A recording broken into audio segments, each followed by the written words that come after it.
सबको जय हिंद। पिछले वीडियो में हम लोगों ने सल्तनत काल के बारे में पढ़ा था। उसमें देखा था कि मोहम्मद गोरी जो है, जब उसकी मृत्यु हो जाती है तो उसका गुलाम कुतुबुद्दीन ऐबक उससे नाता तोड़ लेता है और स्वयं दिल्ली का सुल्तान बन जाता है। तो लोग कुतुबुद्दीन ऐबक से लेकर इल्तुतमिश, रजिया सुल्तान, उसके बाद बलवन आदि शासकों के बारे में हमने पढ़ा, उनके शासनकाल के बारे में पढ़ा, शासन व्यवस्था के बारे में पढ़ा। आज हम लोग पढ़ेंगे सल्तनत काल का विस्तार के बारे में पढ़ेंगे। और सल्तनत काल के विस्तार में सबसे पहले हम लोग पढ़ेंगे खिलजी वंश के बारे में पढ़ेंगे, जिसका शासनकाल जो है 1290 ईस्वी से 1320 ईस्वी तक रहा। उसके बाद सल्तनत काल के विस्तार में खिलजी वंश के शासक के अंतर्गत जलालुद्दीन फिरोज खिलजी, जिसका शासनकाल 1290 ईस्वी से 1296 ईस्वी तक था, जो बलवन की मृत्यु के बाद दिल्ली में कुछ समय के लिए अव्यवस्था फैल गई। सत्ता के लिए तुर्क तथा खिलजी अमीरों में संघर्ष प्रारंभ हो गया। इस संघर्ष में खिलजी सरदार जलालुद्दीन फिरोज सुल्तान बनने में सफल रहा, इसलिए जलालुद्दीन फिरोज को खिलजी वंश का संस्थापक माना जाता है। यहाँ पे महत्वपूर्ण है, प्रश्न पूछता है परीक्षाओं में कि खिलजी वंश का संस्थापक किसे माना जाता है, तो खिलजी वंश का संस्थापक जलालुद्दीन फिरोज खिलजी को माना जाता है, जिसने सहिष्णुता तथा दंड नियमों को मानवीय बनाने की नीति पर बल दिया, परंतु लोगों ने इसकी इस नीति को उसकी कमजोरी समझा। सुल्तान का भतीजा अलाउद्दीन, जो कड़ा, इलाहाबाद और वर्तमान में प्रयागराज के नाम से जाना जाता है, एवं अवध का इक्तेदार तथा उसका रक्षा मंत्री था, देवगिरी पर आक्रमण करके विजय प्राप्त किया। इस विजय अभियान में अपार धन की प्राप्ति हुई। इस विजय से प्रसन्न होकर सुल्तान जलालुद्दीन फिरोज खिलजी स्वयं अपने भतीजे से मिलने कड़ा आया, जहां उसकी हत्या करके अलाउद्दीन खिलजी 1296 ईस्वी में स्वयं दिल्ली का सुल्तान बन गया। इस प्रकार खिलजी वंश का दूसरा शासक अलाउद्दीन खिलजी हुआ, जिसका शासनकाल 1296 ईस्वी से 1316 ईस्वी तक रहा। अलाउद्दीन खिलजी 1296 ईस्वी में दिल्ली के सिंहासन पर काबिज हुआ।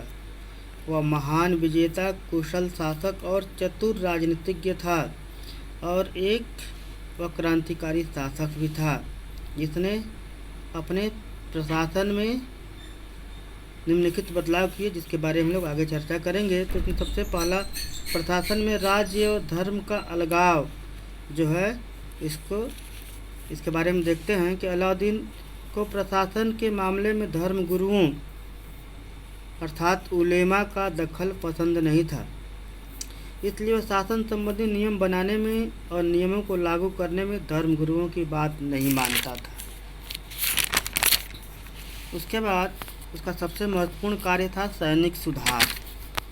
इसके अंतर्गत अलाउद्दीन खिलजी की विजयों का श्रेय उसकी सुसंगठित सेना को था। अगर उसके पास सुसंगठित सेना नहीं होती तो वह अपना साम्राज्य विस्तार नहीं कर पाता। अलाउद्दीन ने एक विशाल सेना का संगठन किया। उसकी सेना में 4,75,000 सैनिक थे। सैनिकों की नियुक्ति घुड़सवारी, शस्त्र चलाने की योग्यता के आधार पर की जाती थी। सैनिकों की हुलिया अर्थात परिचय का पूरा विवरण आज वर्तमान के समान रखा जाता था। सैनिकों को नगद वेतन देने की व्यवस्था थी।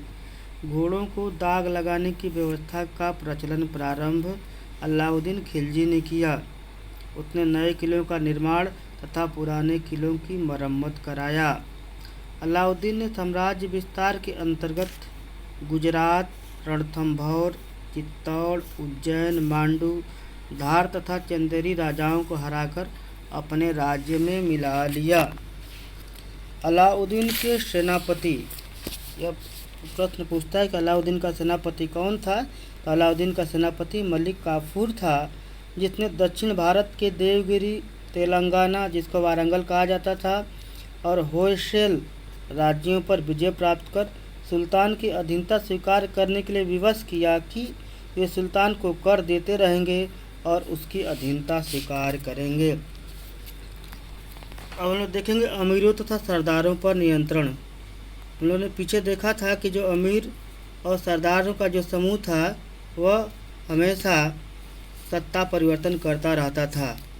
तो अलाउद्दीन ने उन पर नियंत्रण कैसा रखा उसके बारे में लोग देखेंगे। अलाउद्दीन मानता था कि दावतों तथा उत्सवों से अमीरों तथा सरदारों में निकटता तथा आत्मीयता बढ़ती है, जिससे सुल्तान के प्रति षड्यंत्र एवं विद्रोह करने का अवसर मिलता है। विद्रोहों तथा षड्यंत्रों को नाकाम करने के लिए अलाउद्दीन ने दरबार के अमीरों तथा सरदारों पर कठोर प्रतिबंध लगा दिया। सुल्तान की पूर्व आज्ञा के बिना अर्थात पूर्व अनुमति के बिना अमीर व सरदार सामाजिक समारोहों का आयोजन नहीं कर सकते थे। गुप्तचर सदैव उनकी समस्त गतिविधियों पर नज़र रखते थे। इन प्रतिबंधों से सरदार और अमीर सदैव भयभीत रहते थे। सुल्तान के विरुद्ध किसी को सिर उठाने का साहस नहीं था। इस प्रकार सुल्तान का अमीरों पर पूर्ण नियंत्रण था। अब देखेंगे हम लोग अलाउद्दीन की कृषि नीति बहुत महत्वपूर्ण नीति थी उसकी, और इससे परीक्षा में 1 या 2 प्रश्न अवश्य आते हैं। अलाउद्दीन पहला मध्यकालीन शासक था जिसने लगान का सही अनुमान लगाने के लिए भूमि को गज से नापने की प्रथा प्रारंभ की। प्रश्न आता है कि गज से नापने की प्रथा किसने प्रारंभ की? तो अलाउद्दीन खिलजी ने की। 60 वर्ग गज का 1 बीघा होता था।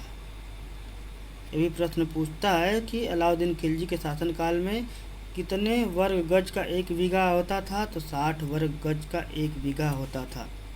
खराज जिसे लगान कहते हैं, पैसों में नहीं बल्कि अनाज खाद्यान्न के रूप में वसूल किया जाने लगा, जिससे नगरों को पर्याप्त मात्रा में खाद्यान्न पहुंचाया जा सके।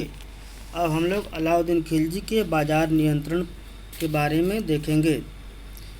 बाजार व्यवस्था की सफलता के लिए अलाउद्दीन ने कुशल और ईमानदार कर्मचारियों की नियुक्ति किया। कर्मचारियों का प्रमुख शाहना अधीक्षक कहलाता था, जो व्यापारियों पर नियंत्रण रखता था।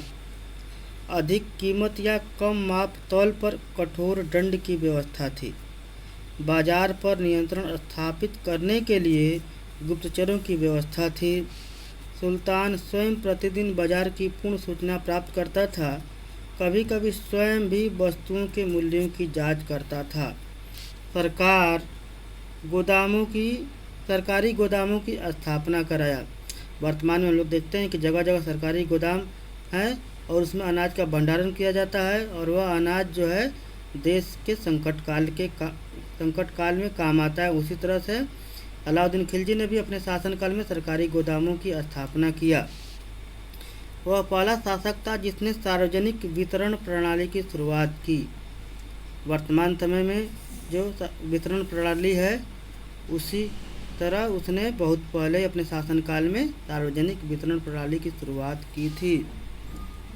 उसके दरबार में प्रसिद्ध विद्वान अमीर खुसरो और बर्नी रहते थे। अलाउद्दीन खिलजी ने कुतुब मीनार के निकट कुव्वतुल इस्लाम मस्जिद के एक द्वार के रूप में अलाई दरवाज़ा बनवाया। प्रश्न आता है कि अलाई दरवाज़ा का निर्माण किसने कराया था? तो अलाई दरवाज़ा का निर्माण अलाउद्दीन खिलजी ने कराया था। दिल्ली में एक विशाल टैंक का निर्माण कराया, जिसे हौज खास के नाम से जाना जाता है। भी प्रश्न आता है कि हौज खास को किसने बनवाया था? तो अलाउद्दीन खिलजी ने बनवाया था। 1000 खंभा महल का निर्माण दिल्ली में कराया। इस प्रकार देखते हैं कि अलाउद्दीन खिलजी जो है एक वीर और साहसी योद्धा होने के साथ साथ वह कला प्रेमी और संस्कृति प्रेमी और साहित्य प्रेमी था। तो आज की वीडियो में बस इतना ही। सबको जय हिंद।